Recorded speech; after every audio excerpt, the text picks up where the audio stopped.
بسم اللہ الرحمن الرحیم۔ قبر کے حالات سے متعلق۔ قبر کس کو کہتے ہیں کہ جس سے کوئی انسان اس کی دنیا کی زندگی ختم ہو جاتی ہے، اس کے بعد اس کی ایک نئی زندگی شروع ہوتی ہے جو کہ آخرت کی زندگی بھی نہیں ہوتی۔ تو اس زندگی کو قبر کی زندگی یا برزخ کی زندگی کہتے ہیں، کیونکہ یہ عالم آخرت اور اس دنیا کے درمیان یہ کیا ہے؟ رکاوٹ، برزخ رکاوٹ۔ اس کو قبر کی زندگی بھی، چونکہ وہ عرصہ جو ہوتا ہے وہ قبر میں گزرتا ہے اکثر لوگوں، اکثر کے اعتبار سے اس کو قبر کی زندگی بھی کہہ دیتے ہیں، ٹھیک ہے۔ اور یہ شریعت اسلامیہ کے اندر یہ کیا ہے کہ جو بھی شخص فوت ہوا ہے اس کی تعظیم یہ ہے کہ اس کو کیا کیا جائے؟ دفنایا جائے، اس کو ایسے نہیں چھوڑ دینا، ٹھیک ہے۔ اور اس کے اندر بھی اللہ تعالیٰ کی حکمت ہے، ٹھیک ہے۔ اگر یعنی اس کو یا یہ ہو کہ لوگ کہیں نہیں ہمارے مثلا والد صاحب ہیں، ہمیں ان سے محبت ہے، ہم ان کو دفنائیں گے نہیں، ٹھیک ہے۔ تو اللہ تعالیٰ نے اب ایسا نظام رکھا ہے کہ جو بھی شخص فوت ہوتا ہے اس کا اکرام، اس کا احترام یہ ہے کہ اس کو کیا کر دیا جائے، یعنی اس کو غسل وغیرہ دے کر کفن دفن کر کے اس کو دفنا دیا جائے۔ تو یہ اس کا ایک اکرام ہے۔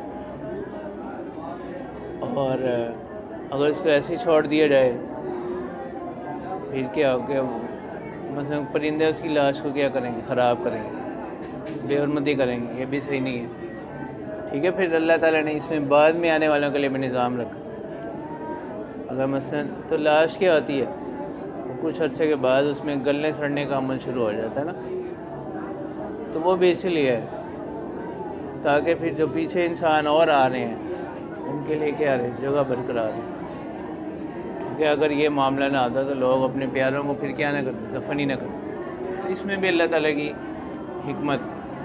پھر اس کا طریقہ رکھا گیا کہ آپ کیا کریں کہ ایک اچھے طریقے کے ساتھ اس کا ایک احترام کو مد نظر رکھتے ہوئے اس کو دفنا دیں۔ تو جس سے کوئی بھی آدمی وفات پا جاتا ہے تو اکثر لوگوں کو چونکہ دفنایا جاتا ہے، اس لیے قبر کی زندگی مثلا، تو اس کو دفنانے کے بعد اگر مثلا کسی کو دفنانا نصیب نہیں ہوا اور ڈوب کے مر گیا یا کوئی بھی ایسی صورت بنی کہ اب پتہ ہی نہیں ہے کہاں ہے، تو جس حال میں بھی وہ ہو، چاہے قبر میں ہو یا قبر سے باہر، تو اس کے پاس دو فرشتے آتے ہیں جن میں سے ایک کو منکر اور دوسرے کو نکیر بولتے ہیں۔ تو یہ دونوں فرشتے آ کر اس سے چند سوالات کرتے ہیں، تو ان سوالات کی جو صحیح جواب دے دیتا ہے تو اس کے لیے ہر اس قبر کے اندر بھی کیا ہوتا ہے؟ سکون اور آرام ہوتا ہے۔ اور ان کا جو صحیح جواب نہیں دے سکتا اس کے لیے وہاں کیا ہوتا ہے؟ سختی ہوتی ہے، ٹھیک ہے۔ جو پھر قبر کے معاملات ہوتے ہیں اس میں یہ ہے کہ ہم لوگ، دوسرے لوگ وہ اس کو نہیں دیکھ سکتے، ٹھیک ہے، ان کو اس کا علم نہیں ہوتا۔ جیسے مثلا ایک شخص ہے، وہ کیا کر رہا ہے؟ وہ خواب دیکھ رہا ہوتا ہے لیکن اس کے ساتھ والے کو نہیں پتہ ہوتا، تو یہ ایسے ہی ہوتا ہے۔ تو اسی طرح قبر کی زندگی ہے، اور روح کا کچھ نہ کچھ تعلق جو ہے وہ کیا رہتا ہے؟ جسم کے ساتھ رہتا ہے۔ اور البتہ قبر کے اندر جو ہے نا، جس کے جیسے اعمال ہوتے ہیں اس کے کچھ نہ کچھ اثرات اس کو قبر میں پہنچتے رہتے ہیں۔ اگر اچھے اعمال ہوں تو جیسے حدیث مبارکہ میں آتا ہے جنت کی طرف سے ایک کھڑکی کھول دی جاتی ہے تو وہ اس کے اثرات کو محسوس کرتا ہے۔ باقی جو تفصیلی جو معاملہ ہوگا وہ آخرت میں ہوگا۔ قبر میں جو عذاب یا ثواب ہے یہ صرف اثرات، اس کے آثار اس کو کیا ہوتے نہیں؟ پہنچتے نہیں۔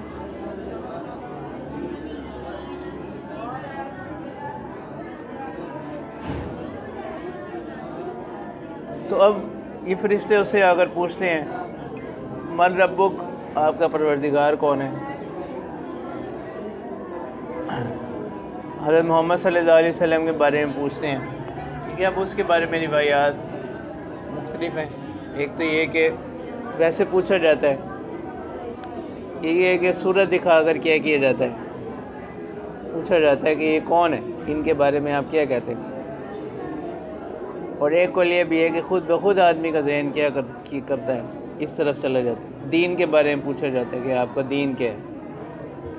اب جو ان سوالوں کے ٹھیک ٹھیک جواب دے دیتا ہے تو اس کے لیے آرام اور سکون آتا ہے، اور جو ان کے جواب نہیں دے سکتے، یہ کہتا ہے کہ مجھے کچھ پتہ نہیں، تو اس پر کیا ہوتا ہے؟ سختی آتی ہے اور عذاب ہوتا ہے۔ تو یہ سب مراحل سے وہ کیا ہوتا ہے؟ گزرتا ہے۔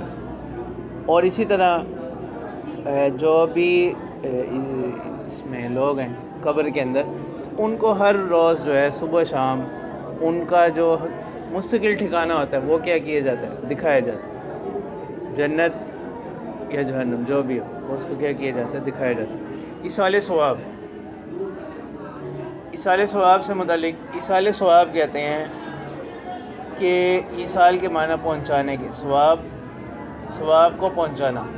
ایصال ثواب یہ ہے کہ اب کوئی شخص وہ دنیا سے وفات پا گیا، یا تو خود اس نے کوئی ایسا عمل کیا کہ جس کے اثرات جاری رہنے والے ہوں، مثلا اس نے کہیں کوئی کنواں کھدوا دیا، کوئی نلکا لگوا دیا، لوگ اسے پانی پی رہے ہیں، کوئی دینی مدرسہ قائم کر دیا، اس میں بچے کیا ہو رہے ہیں؟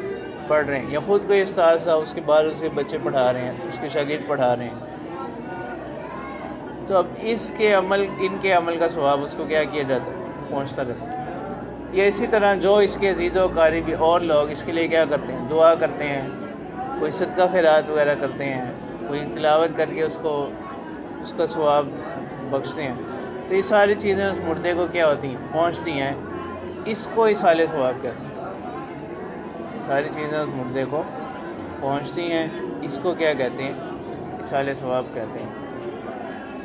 یعنی اپنی کوشش سے اپنی حد تک وہ دنیا میں اس نے کیا کیا؟ وہ مسلمان رہا، حالت اسلام پر اس کی وفات ہوئی، ٹھیک ہو گیا۔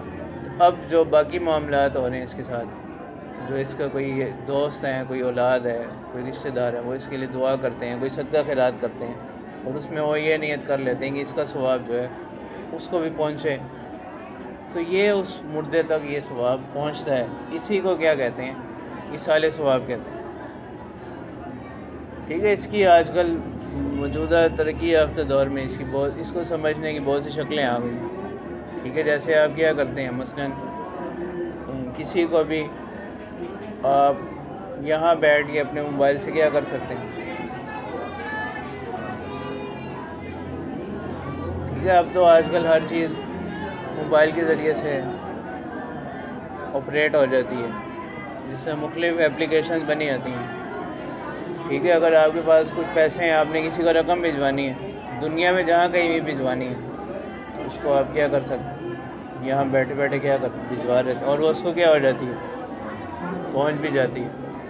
اسی طرح یہ ایصال ثواب ہوتا ہے، ٹھیک ہے۔ اب یہ جو ترقی ہوئی ہے زمانے کی، تو اس نے بہت سی جو ہماری بنیادی دینی چیزیں تھیں، ان کو سمجھنے کے اندر کیا پیدا کی؟ آسانیاں بھی پیدا کی۔ علامات قیامت سے متعلق عقائد۔ علامات قیامت سے مراد قیامت کی نشانیاں، یعنی اللہ تعالیٰ اور اس کے رسول صلی اللہ علیہ وسلم نے قیامت کی جتنی نشانیاں بتائیں وہ سب ضرور پوری ہونے والی ہیں، یہ ہمارا عقیدہ ہے۔ اور قیامت کے جب ظہور قریب ہوگا تو حضرت مہدی ظاہر ہوں گے، وہ خوب انصاف کریں گے۔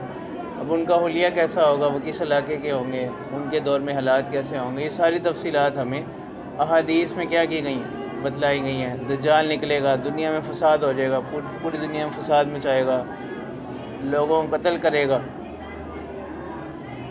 ٹھیک ہے۔ اب دیکھو، اب دجال کیا کرے گا؟ وہ لوگوں کے اندر جو ہے وہ فتنہ پیدا کرے گا، ٹھیک ہے، یعنی جھوٹ کو سچ بنا کر پیش کرے گا، اور لوگ اس کی باتوں پر کیا کر رہے ہیں؟ اس کو تسلیم کر لیں گے۔ وہ اس طرح کے جو ہے کرتب دکھائے گا، لوگ اس کو کیا سمجھنے لگیں گے؟ سچا سمجھنے لگیں گے، ٹھیک ہے۔ جیسے آج کل دیکھ لو، جیسے یہ میڈیا کی زبان ہے، اب میڈیا کے اندر کیا جاتا ہے؟ ایک چیز کو اتنا پھیلایا جاتا ہے کہ لوگ اس کو ایسے کیا سمجھنے لگیں۔ اسی طرح اس کا معاملہ ہوگا، ٹھیک ہے، کہ وہ اس کے پاس سے اتنی طاقت ہوگی کہ وہ ایسی چیزیں دکھائے گا کہ عام سادہ شخص اس کو کیا سمجھنے لگے گا؟ سچا سمجھ لے گا، ٹھیک ہے۔ اسی لیے اللہ کے رسول صلی اللہ علیہ وسلم نے فرمایا کہ جو شخص کیا کرتا ہے، سورۃ کہف کی بعض روایات میں ابتدائی 10 آیات اور بعض میں آخری 10 آیات پڑھ لیتا ہے، اور بعض روایات میں حفظ کرنے کا بھی آتا ہے، تو وہ شخص دجال کے فتنہ سے کیا رہے گا؟ محفوظ نہیں، یعنی اتنا بڑا فتنہ ہوگا، لیکن ان آیات کا پڑھنے والا جو ہے اللہ تعالیٰ اس فتنے سے اس کی کیا کریں گے؟ حفاظت فرمائیں، یعنی اللہ تعالیٰ ہمیں بھی اس سے کیا محفوظ فرمائیں، تو اتنا بڑا اس کا فتنہ ہوگا۔ پھر اس کو قتل کرنے کے لیے جو ہے حضرت عیسیٰ علیہ السلام کا نزول ہوگا، تو یہ بھی علیہ السلام کا عقیدہ ہے کہ حضرت عیسیٰ علیہ السلام وہ زندہ آسمانوں پر کیا کر لیے گئے؟ اٹھا لیے گئے، اور قرب قیامت میں ان کا نزول ہوگا، وہ ہوں گے نبی لیکن آپ صلی اللہ علیہ وسلم کے امتی کی حیثیت سے آئیں گے، تشریف لائیں گے۔ پھر رہا یہ بات کہ ہم تو کہتے ہیں کہ آپ صلی اللہ علیہ وسلم کے ہیں آخری نبی ہیں، آپ صلی اللہ علیہ وسلم کے بعد کوئی نبی نہیں آئے گا، تو پھر حضرت عیسیٰ علیہ السلام کے نزول کا کیا مطلب ہے؟ تو ہم کہتے ہیں کہ آپ صلی اللہ علیہ وسلم کے بعد اب کسی کو نبوت نہیں دی جائے گی، اور نہ ہی آپ صلی اللہ علیہ وسلم کے بعد کوئی نبی پیدا ہوگا، تو حضرت عیسیٰ علیہ السلام کو نبوت بھی پہلے ملی، اور آپ کی پیدائش جو ہے وہ بھی آپ صلی اللہ علیہ وسلم سے پہلے ہوئی ہے، تو لہٰذا اس سے ختم نبوت کی منافی نہیں ہے، ختم نبوت سے اس پر کوئی فرق نہیں پڑتا۔ ختم نبوت پر فرق وہاں پڑتا ہے جب کوئی شخص اٹھ کر کیا کرے، یہ دعویٰ کرے نبوت کا، اور ہوتا ہے کہ میں معاذ اللہ کیا ہوں، مجھے نبوت عطا کی گئی ہے، ٹھیک ہے، تو وہ شخص دائرہ اسلام سے کیا ہوگا؟ خارج ہوگا۔ اب حضرت عیسیٰ علیہ السلام کے حوالے سے بھی جو نشانی ہے وہ بڑی صراحت کے ساتھ، وضاحت کے ساتھ احادیث میں کیا کی گئی ہیں؟ بیان کی گئی ہیں کہ ان کے دور میں پھر یہ حالات ہو رہیں گے، یعنی وہ پھر دنیا کے اندر جو ہے عدل و انصاف کو، امن کو قائم کر دیں گے۔ اس طرح یاجوج ماجوج ہے، یہ فسادی لوگ ہیں، یہ روئے زمین پر نکل آئیں گے اور یہ خوب کیا کریں گے؟ فساد مچائیں گے، ٹھیک ہے، جن کو سورہ کہف میں آپ پڑھتے ہیں سد ذوالقرنینی، جن کو ذوالقرنین بادشاہ انہوں نے کیا کی؟ انہوں نے ایک دیوار بنا کر اس کے پیچھے ان کو کیا کر دیا؟ قید کر دیا، کہ جیسے روایات میں آتا ہے کہ یہ لوگ جب قرب قیامت ہوگا تو یہ اس دیوار کو توڑ کر باقی روئے زمین کی طرف آ جائیں گے، سورج مغرب کی طرف نکلے گا، ابھی تو سورج مشرق سے نکلتا ہے، پھر سورج کیا ہوگا؟ مغرب سے طلوع ہوگا، قرآن مجید اٹھ جائے گا، اور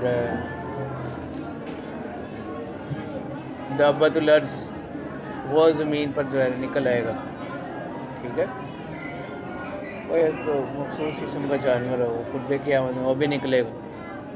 تو یہ قیامت کی بڑی بڑی نشانی ہے جو احادیث میں کیا کی گئی بیان۔ فتنہ فساد کیا ہو جائے گا؟ زیادہ ہو جائے گا، قتل و قتال عام ہو جائے گا، اس وقت کیا ہوگی؟ قیامت قائم ہوگی۔ تو جب یہ ساری نشانیاں پوری ہو جائیں گی تو اب حضرت اسرافیل علیہ السلام جو اللہ تعالیٰ کی طرف سے مقرر ہیں وہ سور پھونکیں گے۔ سور کیا ہوگا؟ یعنی وہ سینگ کے شکل کی ایک چیز ہے، اس کے اندر وہ کیا کریں گے؟ پھونکیں گے، تو اس کے پھونکنے سے ساری یہ جو کائنات ہے، یہ ساری چیزیں کیا ہو جائیں گی؟ ختم ہو جائے گی، تمام مخلوقات مر جائیں گی، ٹھیک ہے، پھر دوبارہ وہ کیا کریں گے؟ پھونکیں گے، تو اس سے پھر سارے جو ہے وہ میدان حشر کی طرف جمع ہو جائیں گے۔